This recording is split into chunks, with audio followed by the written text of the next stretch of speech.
Tharoor is saying is that it's important for progress. Take, for example, any survey around the world. What do people know about India? Two things: Mahatma Gandhi and the Taj Mahal. Taj Mahal is a huge attraction for people from around the world to come, and now it's not in our tourist handbooks anymore. It's been excluded. Now, why? Those sort of examples, do you find inclusion and not building walls crucial for India? Taj Mahal is not in the tourism. The UP government has issued a tourist handbook that doesn't mention the Taj Mahal because, as you know, their chief minister last month or 2 months ago made a statement saying Taj Mahal is not Indian culture. They have a particularly bigoted and narrow-minded view now, of what is he's Indian. Becoming political. I just want to rescue us all from that. No, it is… it doesn't matter who built it, whether you like the people who built it or not. If somebody builds something beautiful, we must have an unprejudiced eye to appreciate it. When Malvika repeatedly said disabled community, I want you to know, most of the society is disabled in their own ways. Right. Right. It's not because you lost a hand or leg you become disabled. People are disabled. They tend to disable themselves in so many ways. So, definitely, Taj Mahal is a beautiful gem in anybody's eye. You cannot exclude that from India. At the same time, I also don't believe that you must say this is the only thing in India. If you come to India, Taj Mahal is the only place to see. No, it's a very narrow way of doing things. I think that's what has been done for a long time. And it's time to change that by projecting everything else. There's so many but other definitely you can't remove a beautiful gem like there's so many other Taj beautiful things, we shouldn't look at who built them, just that they are Yes. beautiful right now. Especially if somebody whom you don't like built something beautiful for you, you must enjoy it even more.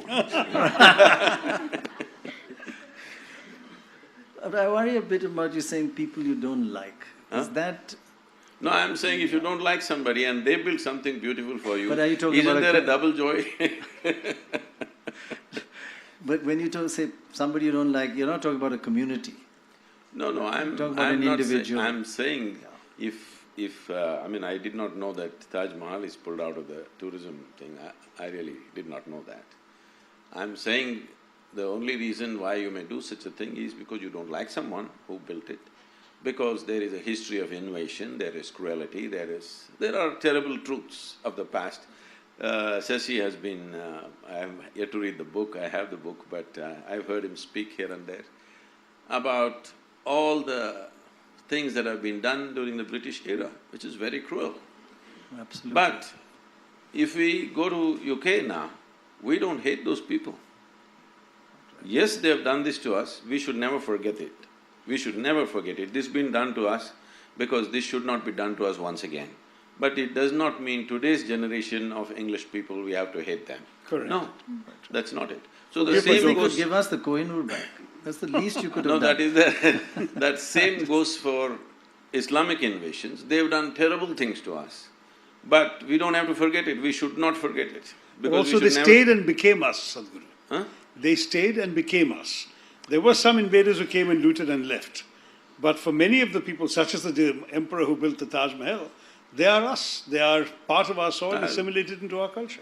Say, I want you to know, if there was no World War II, British also would have stayed.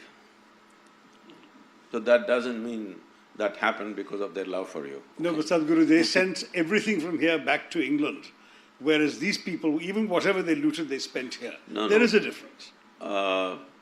That is because it's another time when there were no ships. Technical problem, isn't it? No, There were ships, there were ships. Transportation issues. And besides, they had a land route back home to the Ferghana Valley, they didn't use it. It's not easy to go. But you say, whether they did or not, one should not hate them now and should not build walls around them now. Is that your message? See, what I'm saying is, historically many ugly things have been done by different people. Quite right. Ugly things that have happened to us as a nation, we must remember. Ugly things we've done to ourselves also. That also is there, that's another aspect. Right. What others have done to us, we must remember, but we should not become bitter because this bitterness will destroy us. That's Why we should remember is so that we don't make the same mistakes and get into the same pit once again. That's very important for me. course. But at the same time, if today, let's say, UK spoke the same language that it spoke during the colonial era, definitely we will not accept them. Unfortunately, with certain groups of people, they're trying to speak the same language which was historically spoken way back. So this creates a whole lot of confrontation in the society. And this entire misuse of this for democratic purposes, when I say democratic purposes, because it's all a number game, so people are playing this game for last 70 years, so naturally you have kind of brought this little bit of fear in others. Fear means people are seeing what's happening in Iraq and the Islamic State and stuff, what happened in Kashmir. So people think if these numbers increase, this will happen to us also, because it's happened in the past. So I feel if one thing stops, I think this entire little bit of heat going on between communities will die, that is, you don't try to change the dynamics of demographics. Just let it stay this for next 100 years, without anybody trying to increase numbers, you will see everything will level out. This is the only fear. That's why there is reaction. What religion are you? What religion are you? I never identified with myself with any religion as such, because we must understand this, religion is a very foreign thing to India. Because when you say if you have to belong to a certain religion, you have to believe something. But this has always been a land of seekers. We never ever believed anything. It doesn't matter, even when the so-called divine entities came, when Shiva came, his wife asked 1,000,000 questions. The Shiva Sutra is full of questioning. And if Krishna comes, this man, his disciple, supposed to be asked 1,000 questions. Whoever came, no entity, however divine they were considered to be, could give us a commandment, only debate he got.